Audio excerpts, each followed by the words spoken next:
and welcome to Nightmare Nation. Hooray! Happy New Year, friends. Happy New Year! First episode of 2020. Woo! We made it to the new year. We're still alive. We're still here. No apocalypse yet. Nope. Didn't get possessed by a demon. Haven't used Ouija boards yet. Good job. So we did pretty good over break. So. Yeah, we did pretty good. I hope Here you we guys are. did the same. Yeah. Welcome to the pod. Oh, that's our podcast. The podcast. Welcome to a podcast where we talk about scary things and all haunted the scary places things. and paranormal encounters and ghosts and murders on murders. demons. It's pretty cool. All that scary stuff. It's all pretty the great. things you love. I saw an interesting horror movie last night. It's called Ready or Not. Ooh. Did you see a trailer for that? No. It's kind of the typical, like, person is being hunted and then turns around and kills all the people that are hunting her or whatever. Ooh, that sounds perfect. It's this weird movie where she is, like, marrying into this family that made a deal with the devil a long time ago, and anytime a new person comes into the family, they have to draw a card from this box, and if they draw a certain card, then they have to play a game of hide and seek, and essentially... Ooh. If she doesn't get killed by the family and like sacrificed before dawn, they all die. Jesus. It was crazy. That's intense. It was super good. I watched the trailer for A Quiet Place 2. It looks so good. It looks so good. Oh, I'm so excited. Looking forward to all the horror movies in 2020. It's gonna be so great. I feel like 2019 was a pretty good year for horror movies too. I mean, we had a couple of really good ones. Mm-hmm. I watched one with Jason Momoa. It wasn't like What? a horror movie. It was like a thriller where he goes up to this cabin and then drug dealer stashes their drugs in there, and then they come and get their drugs back. That but seems he's like at an the odd cabin movie with his dad, for him. and so they have to protect the cabin. Oh. And I think it's on Netflix. Oh, okay. I'll have to check it out. I can't picture him as anything other than Khal Drogo for the rest of my life, so. It was so weird. We never did see The Lighthouse either. The Lighthouse? Yeah, that's the black and white one with like Robert Pattinson. You sent me the trailer for that. Oh, yeah. Yeah. We should find it. We should. It looked really good. And watch it. Well, okay. We're celebrating in style, New Year style, with champagne tonight instead of our usual tequila. So we're so fancy. If we have So if you hear me slurp on my champagne like this. Or if you hear a lot of bubbly burps, then that's why.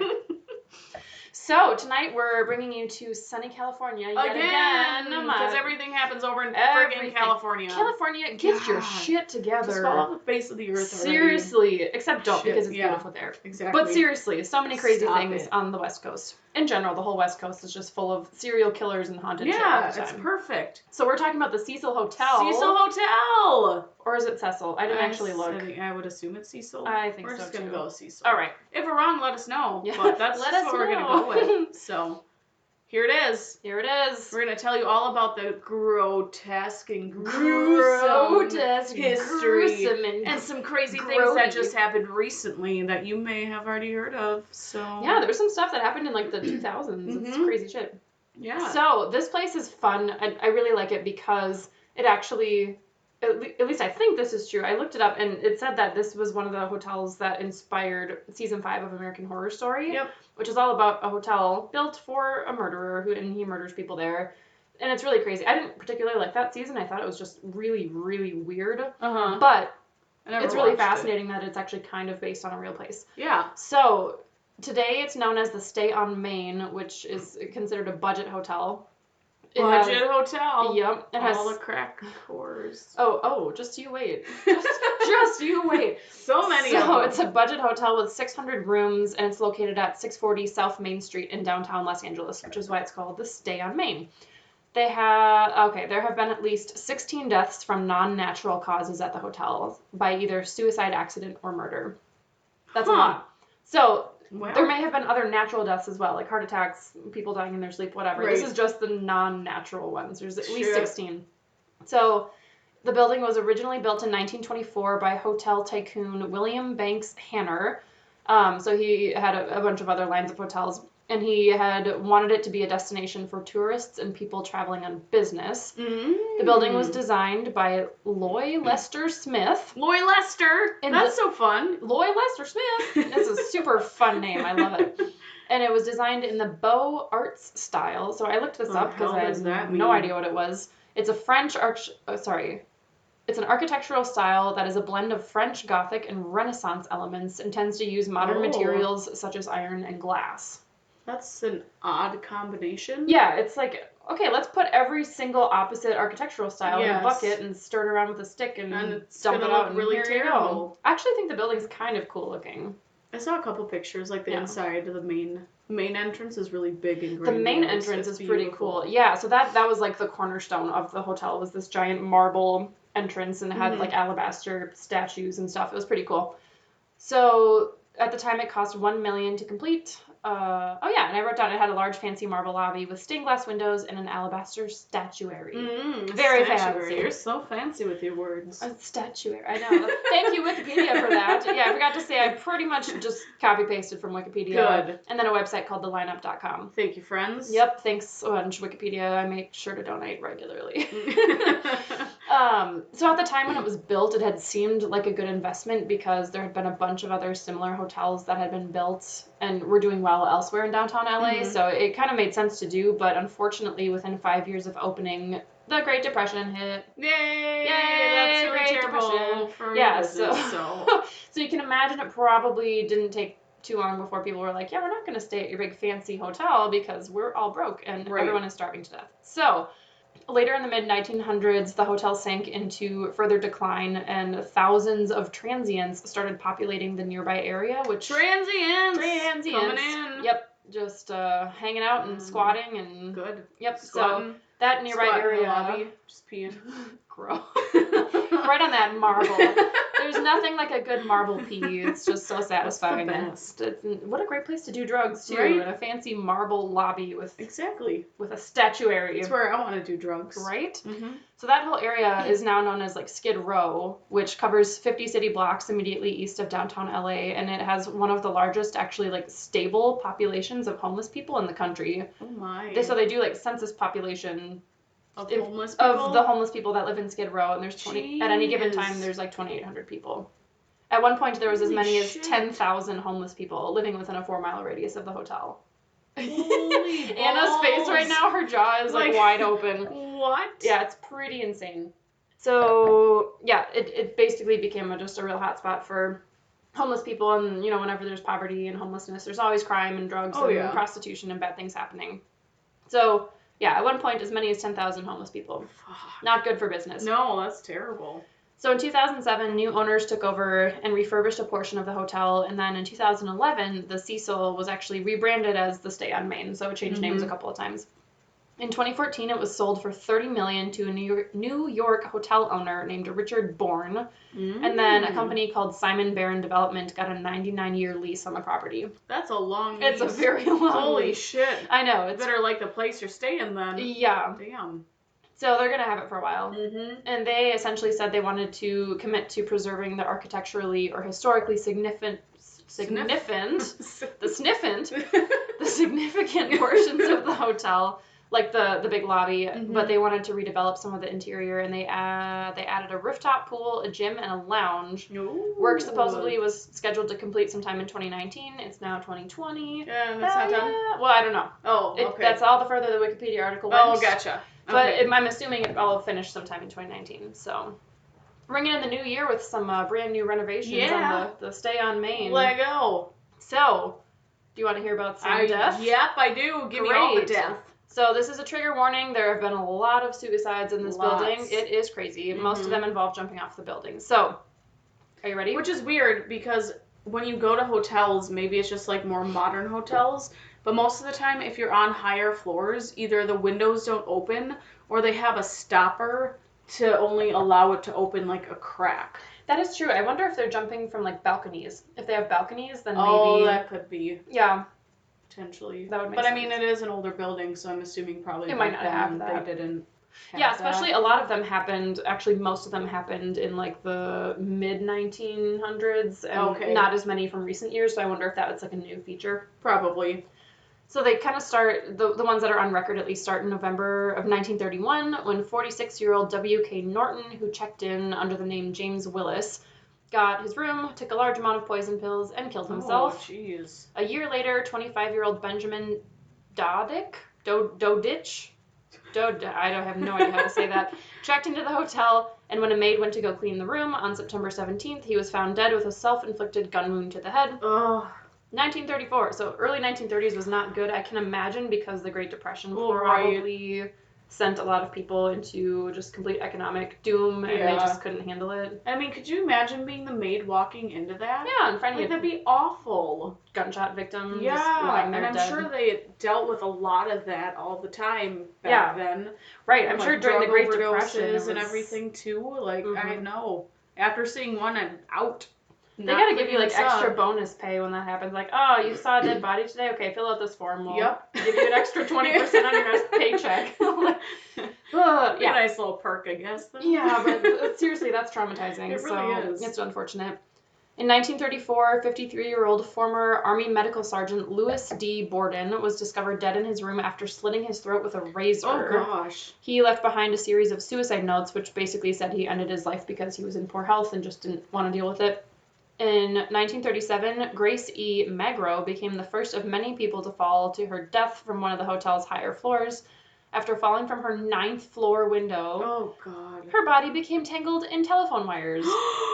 Yep. Oh. Tangled, hanging, suspended in telephone wires. Oh my gosh. I had such a horrible mental image after reading that. I know.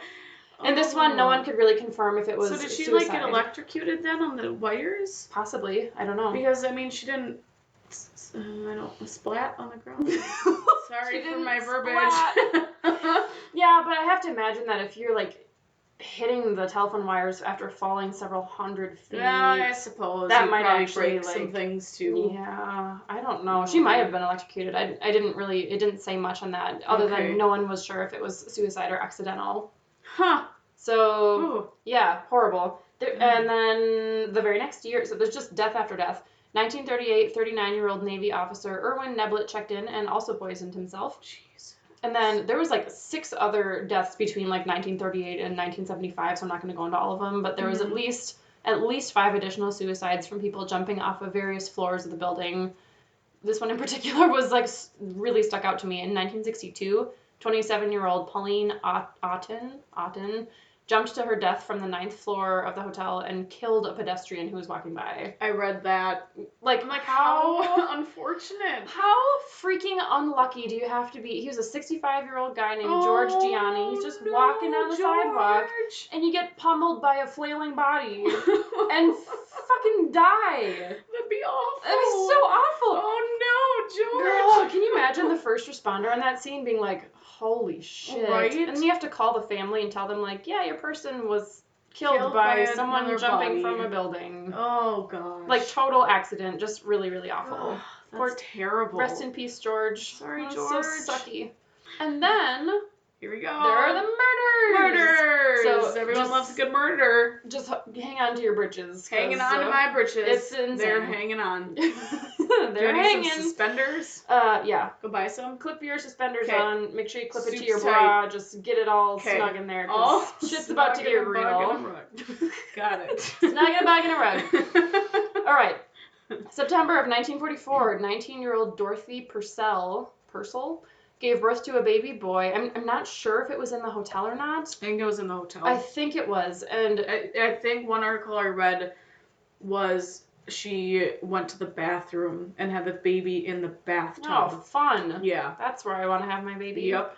Just doing a natural water birth. She also didn't know that she was pregnant. Yes, she claimed, at least, claimed that she had no idea she was pregnant when she went into labor, and she thought the baby was stillborn. Yep. So she threw him out of the window, where he landed on the roof of the next door building. That's so awful. So terrible. I know, it's so fucking awful. God. Poor baby.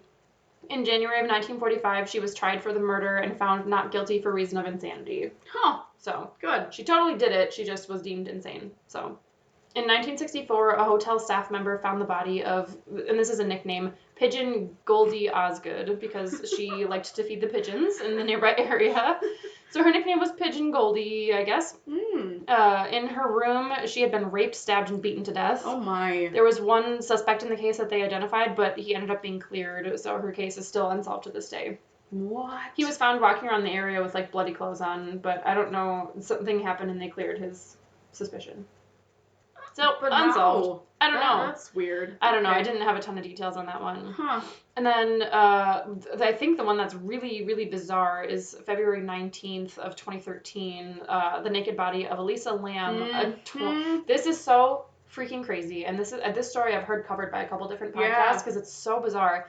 She was a 21-year-old Canadian student, and she was found inside one of the water supply tanks on the hotel roof. Mm-hmm. Did you take notes on this one? Oh, I know all about this one. Oh, you did? From There- before? You yeah. didn't- Oh, Yeah. yeah. It's crazy. Because there's a video of her the night that she's killed, and it's her walking into an elevator, and it's like a 4-minute video. It's the weirdest fucking thing. It's 4 minutes? Yeah. Oh my god. And so she walks in, and she puts her back up against the wall, and like just stands there. And then you see her move into the corner and kind of like peeks out the door just a little bit, and then keeps moving around to the side, and then she starts pressing buttons on the elevator buttons. Yeah, Yep. elevator buttons. Starts doing that, and then she like goes out of the elevator, peeks around the corner, and then runs back into the elevator and like hides in the corner of where the buttons are so no one can see her. Mm-hmm. And then she starts pressing more buttons, and then she comes out, and then she like jumps out of the elevator to see if anybody's there. No one's there.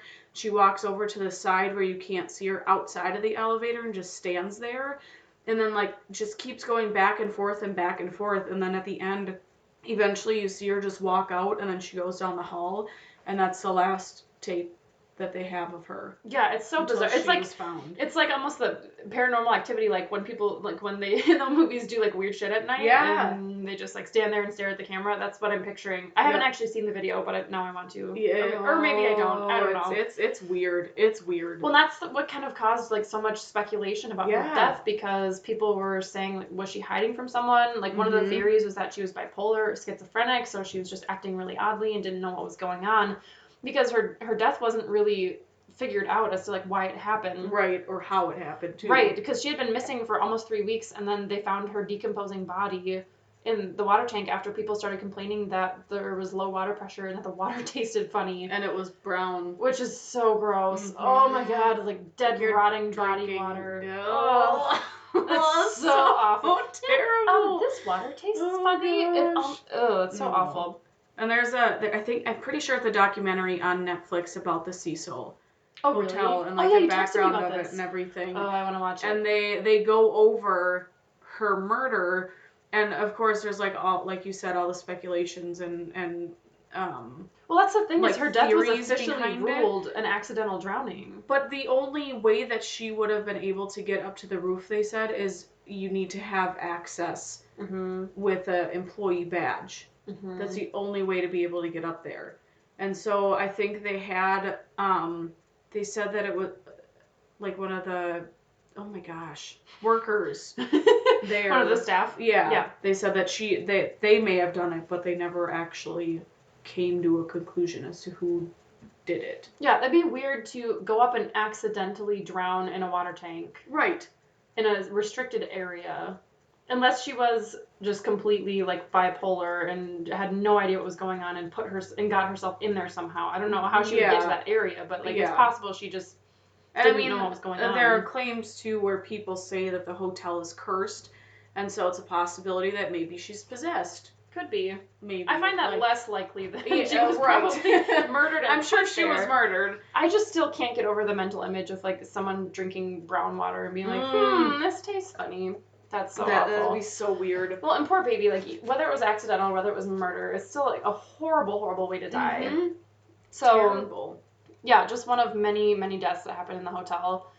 And then there's another one that I thought was super interesting and is probably the most famous, like, murder connection. It didn't happen in the hotel, but it's basically all but proven that Elizabeth Short, who was an aspiring actress who was murdered in 1947, visited the hotel for a drink shortly before her murder. She's better known as the Black Dahlia. Yep. The Black freaking Dahlia came to the hotel and was murdered. That was the last place I think she was seen before she was murdered, I think. I'm pretty sure. So that whole story is a whole freaking rabbit hole of craziness, and if you don't know it, go look it up right now and watch the movie. And so this is fun.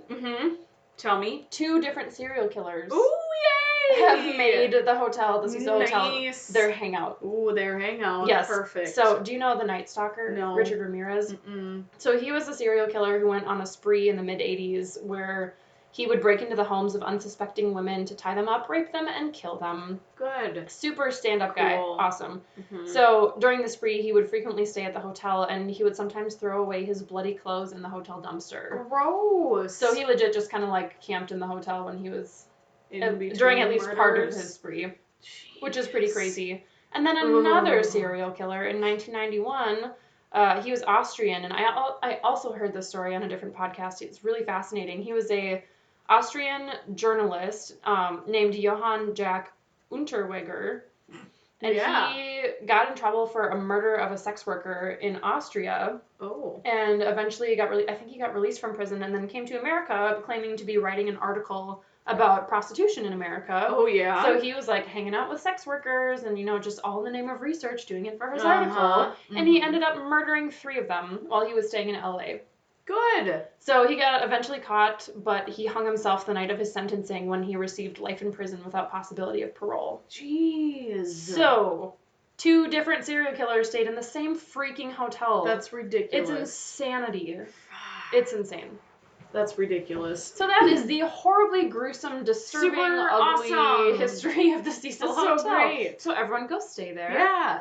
Check it out. Yeah. So especially if you want to get cursed and end up in a water tank. It's perfect. Super fun. Sounds great. Mm-hmm. So being that there has been so much gruesome history, and it's been on the top haunted hotels and the most haunted place, I freaking struggled to find any stories. This happens a lot. On the hauntings. All this shit on these articles. It's like Travel Channel, top 10 haunted places in the world, and it's like people frequently report seeing ghosts. Oh, thank you for going into detail. Can you give me the freaking details, Right? please? Seriously. Yeah, every single... I had to go through 10 pages on Google. Oh my god. 10 to pages? find 3 stories. I'm not here for an appetizer. I want the 5-course entree, soup Give me course, all of dessert, champagne, the whole freaking meal. But everything just talked about the history and the history and the history. I'm like, I already know all this because the past 20 articles I've read. Well, the history is quite fascinating. But I got to steal the fun part, sorry. Seriously.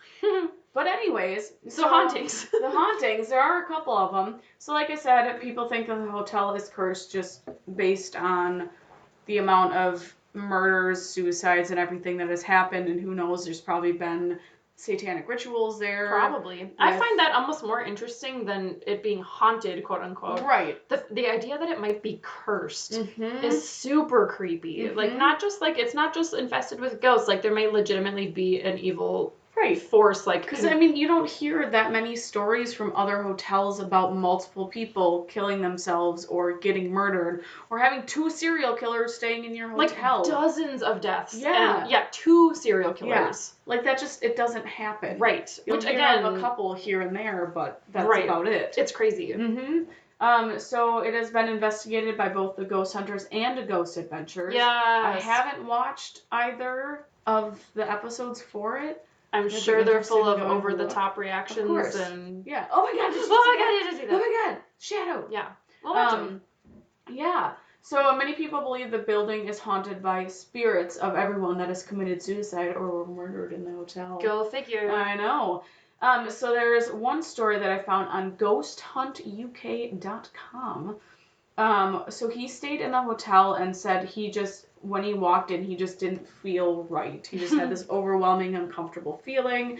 Didn't like it. He said that on the way up to his room, walking up the main stairs, he felt a cold blast of air on his face. And he just kind of brushed it off as just whatever. Maybe it's just the vents. Maybe just the air. Yeah. Yeah, sure. whatever it is. And he decided to stay here because he saw American Horror Story, and so he just wanted to check out the hotel, see what it was all about. Because he saw the show? Yeah. That is so cool. Yep. Go American Horror Story. Love that show. Right?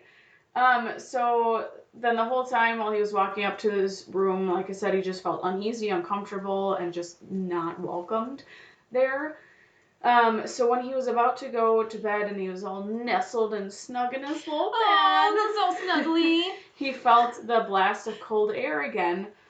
And when he woke up, he saw a man standing at the end of his bed, smiling while throwing a knife up and down in the air. Oh my god! Yep. That was probably a legit murderer It waiting could've been. to kill him. Like, that probably wasn't even a ghost. It was probably a fucking murderer. I know. Throwing a knife around. Yep. So Smiling. Yeah, just smiling, just like, hey, throwing a knife, like, I'm gonna kill you. Gross. Uh-huh. So then he just up and ran out of the room, left everything that he had there, and was just done. Shit, I would too. I know.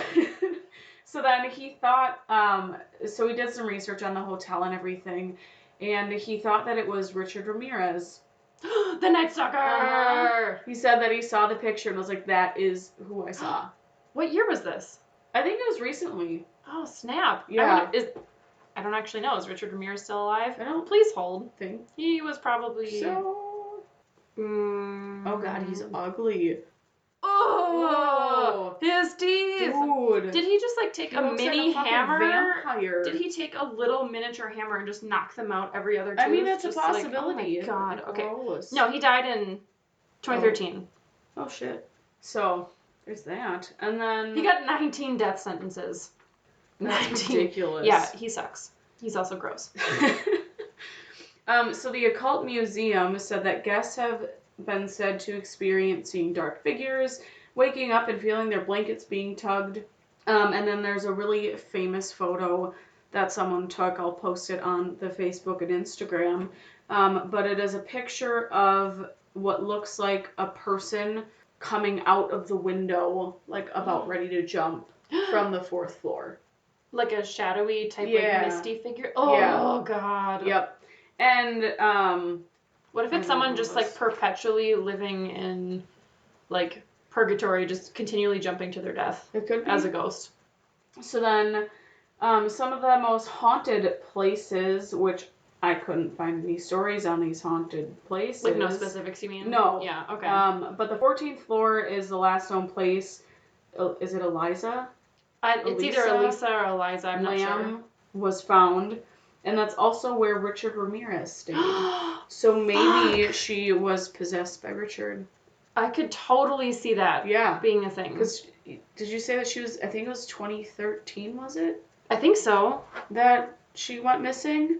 And if that's the case, and if he died in 2013, he could have came back to the hotel. Shit! Oh my god, you are right. She died in February of 2013 after being missing for 3 weeks. So, okay, so she'd been missing for 3 weeks. So do you think she just like kind of went on like a I need to check out from the world and ended up staying at this place and then got possessed? I mean, maybe. She could have been there for like a week or something. Okay. That is crazy. Or Potentially. yeah, maybe she was staying there for a while and then he was just kind of like slowly getting control of her. Mm-hmm. Oh my god, if he died in 2013, I wonder when he died. I'm going to look that up now. Crazy connections. Oh. Oh no, he died in June. Oh. Oh shit. Okay, just kidding, guys. It was his pre-death Ghost. Dang it, I really wanted that to be the theory. Oh, really cool. Shit. So the 9th floor is where Pauline Otto jumped to her death. Yeah, she was one of the ones I didn't tell the specific story of. But Okay. yeah. She's another one. And then the 7th floor is where Goldie Osgood's unsolved murder was. Pigeon Goldie Pigeon Goldie. Yeah. That's where she died. She liked to feed the pigeons. How Aww. sad. Someone fucking murdered her. Assholes. That's crazy. And then the last story that I found, which is... Oh, shit. I think I wrote this down. Which is from the Memories Project. Thank you. Thanks, Notebook. You're always there for me. Her dad has a haunted hotel experience here. So, he said that when he went to sleep the night in his room at the Cecil, he awoken to feel that he was being choked. He was bathed in a cold sweat and couldn't move or call for help. He felt hands around his throat but could not see anyone. He literally thought he was going to die in that room. Finally, the feeling left him. He bolted out of the room and ran downstairs to the front desk. After he gasped for breath, he told the hotel clerk what had happened. The clerk said that someone had been murdered in that room.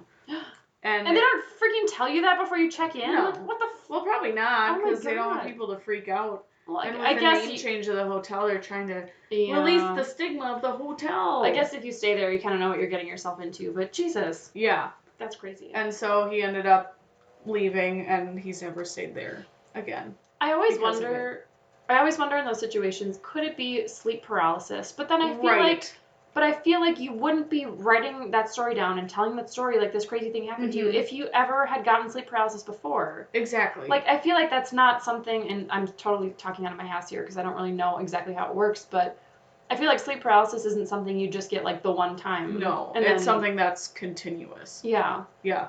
I kind of want to watch that documentary on Netflix about it. It's super good. You've seen it? Yeah. Is it actually like scary? It's interesting. Okay. It's just really like, interesting. Interesting and maybe creepy. Yeah. Okay. Yeah. Maybe I'll watch it. Yeah. And then there was another site I went to, and it was this small little paranormal society. They have like a YouTube channel. I can't remember the name of them. Cute. But they stayed in the room that Elisa Lamb stayed in, and they used a Ouija board. You idiots! I know. Why? And the whole time they were like asking questions. I didn't watch all of it because I was sitting at work. Shh, don't tell her, listening boss. and paying attention. Sorry, Colin, if you're listening. Oh, Colin. Don't fire her. She's great. Please don't. She loves her job. But they kept like asking questions like, who's here? Who are you? Spell your name. And it kept going to N0. Like, it kept going back and forth, N0. They couldn't figure it out. They were asking who is here, and it would go Pear. So we weren't sure if it was like pear or Pierre. Oh. Like something fancy. Mm. And then, maybe just really wanted some fruit. Yeah, it could be. Mm-hmm. And then they asked it I think they were asking if this was the room that Lisa stayed in. Or were you murdered, like, what room were you murdered in? And it went to 414. I take it that's the correct room number. I think that she stayed in? So? Maybe. Or did it say she stayed on the 9th floor? No, she was seen on the 14th floor. Yes. Okay. Yeah. So I'm not fully sure.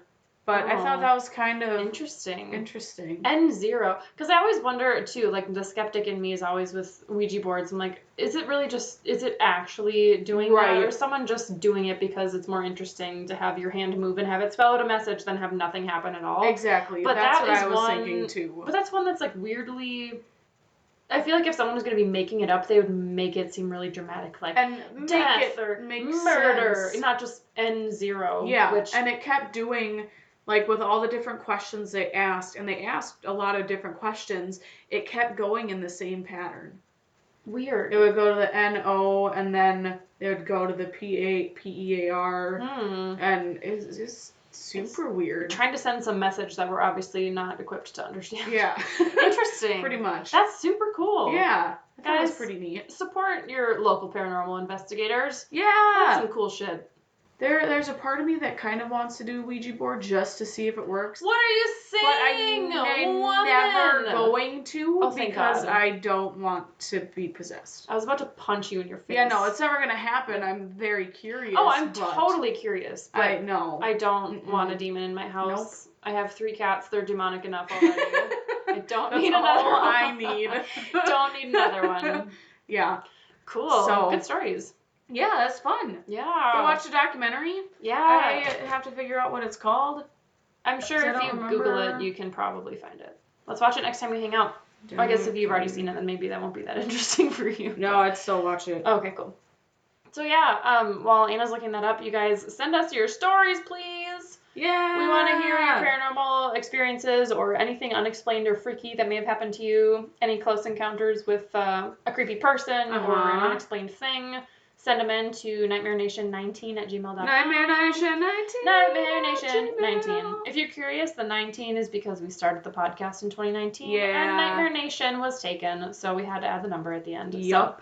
So send it in. Check out the Facebook page. Look us up on Instagram. Subscribe. Leave us a review. Give us a rating. We'd love to hear that. And give us any suggestions if you have any places that you think would be interesting to cover. All of it. All of it. Do all the things. Oh, check out our Patreon account if you want to support the show. We love that. That'd be sweet.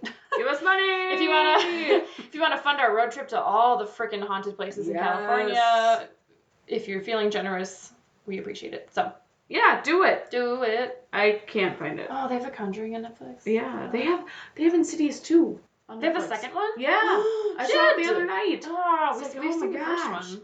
I know. I love those movies. So good. All right, well, friends, at this point, you should probably know what we're about to say to you. Don't use Ouija Don't use the Ouija board. boards. Even if you're curious like Anna. Yep. Don't do it. Just don't do it. We never introduced ourselves. Hi, I'm Anna. Hi, I'm Annie. Thanks. We're so bad at this. Why is it so hard? We've done this 12 times already. All right. pretty Well, great. see you next time, guys. Okay, Stay bye. safe. Bye.